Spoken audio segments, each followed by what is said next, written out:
Hi guys, நம்ம வீட்டில் என்ன ஸ்பெஷல்னா இடியப்பம் கடலைக்கறி. கடலைக்கறி எப்படி செய்யறதுன்னு பார்த்துடலாங்களா?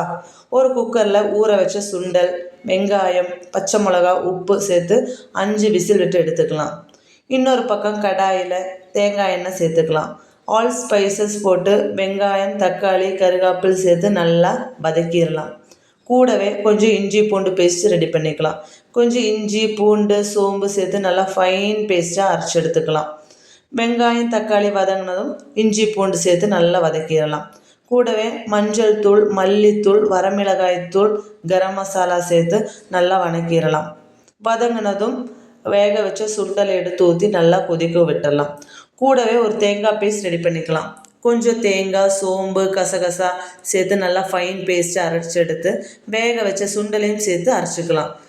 எடுத்து ஊற்றி நல்லா கொதிக்க விட்டு மல்லி இலை தூவி இறக்குனால் சூப்பரான கடலைக்கறி ரெடி. நாங்கள் இன்றைக்கி இடியப்பத்துக்கு தான் சர்வ் பண்ணியிருந்தோம்.